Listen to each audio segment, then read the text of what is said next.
Hello,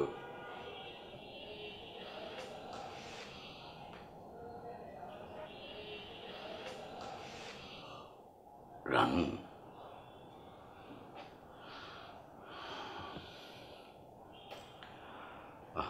আচ্ছা,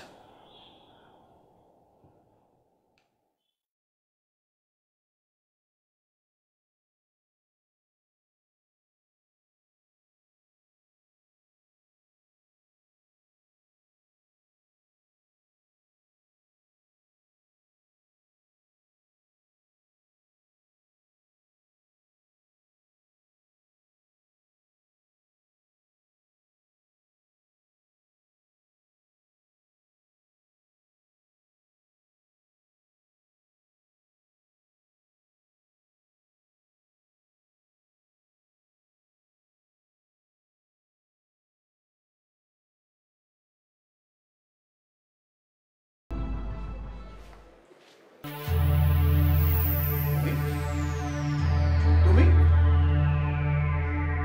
তুমি এখানে কি করছো? কেন এসছো? মায়ের কাছে তো মেয়ে আসবেই, তাই না?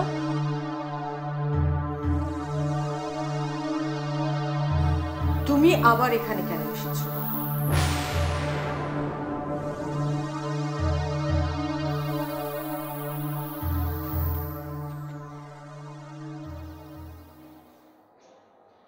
এই যে কিসেন ভাই, আপনি কি আমার চাকরি খাওয়ার ধান্দা করতেছেন নাকি?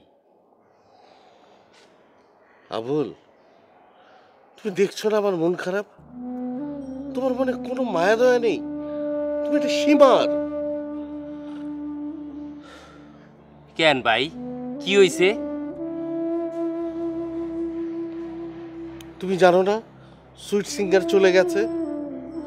আচ্ছা, তুমি সকালে কোথায় ছিলে?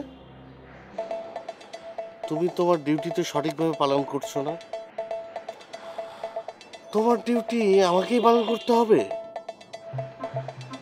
দেশ ও জাতির কি হবে? এই তোমাদের মতো লোকজনের জন্যই জাতির আজ এই অবস্থা। আমাদের আজ থেকে যার যার কাজ, যার যার যে দায়িত্ব সঠিকভাবে পালন করতে হবে, তা না হলে জাতির ব্যাপক ক্ষতি হয়ে যাবে। তুমি আমার পিছিয়ে এসে 2 মিনিট দাঁড়াও, এই পাপের প্রায়শ্চিত্ত করো আর শপথ করো যার যার কাজ সে এসে সঠিকভাবে পালন করব, কোনো ফাঁকি দিব না। আচ্ছা, দাঁড়াও। তদন্ত রিপোর্ট আমার বিরুদ্ধে